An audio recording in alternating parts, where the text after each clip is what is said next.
nome é Lucas, eu sou conhecido também como Cosme São Lucas. Algumas pessoas conhecem pelo meu nome mesmo, que é Lucas Tolesano, ou Santo Tolesano. O motivo desse último nome é porque eu sou um dos fundadores da Igreja do Reino da Arte. É sempre muito difícil aderir um nome específico à igreja. É uma igreja, né? Que a gente fundou em 2018, final de 2017.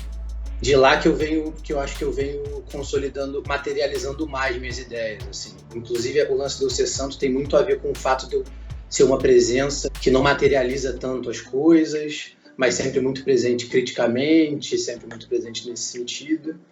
E aí, através desse desenvolvimento crítico, eu começo a desenvolver um trabalho que eu acho até que é bem tardio comparado com os meus contemporâneos, assim.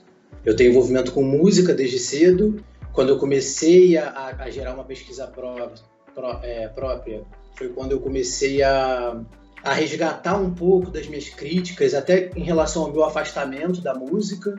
E nesse processo eu fiz uns trabalhos que trabalhavam criticamente, que eram trabalhos muito mais para levantar as minhas hipóteses críticas em relação aos meus pensamentos que eu estava tendo com o formato música, especificamente rap, que é onde eu era mais envolvido quando eu era adolescente. E aí eu fiz uns programas, fiz uns algoritmos e programei umas coisas que me levaram a repensar, eu acho, até minhas próprias críticas, assim. Foi onde eu comecei a entender que o ponto de vista crítico, ele é muito diferente do ponto de vista prático mesmo. E aí foi da onde eu comecei um projeto que ele era quase que um algoritmo, que era uma forma também de eu não me colocar para confirmar determinadas críticas, relativizaram várias delas e foi aonde eu comecei a me encorajar a dar forma.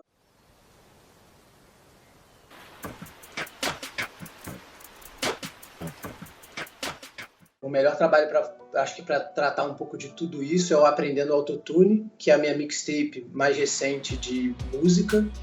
E o que é interessante dela é que ela é a primeira tentativa de conciliar a participação da discussão da arte contemporânea, que é o meio que fetichiza a inacessibilidade, mas de um ponto de vista da música que busca acessibilidade e, de alguma forma, encontrar com a sensibilidade a inteligência popular, sabe? E eu acho que ele é uma boa a primeira tentativa dessa colisão, dessa coisa que é quase paradoxal, assim.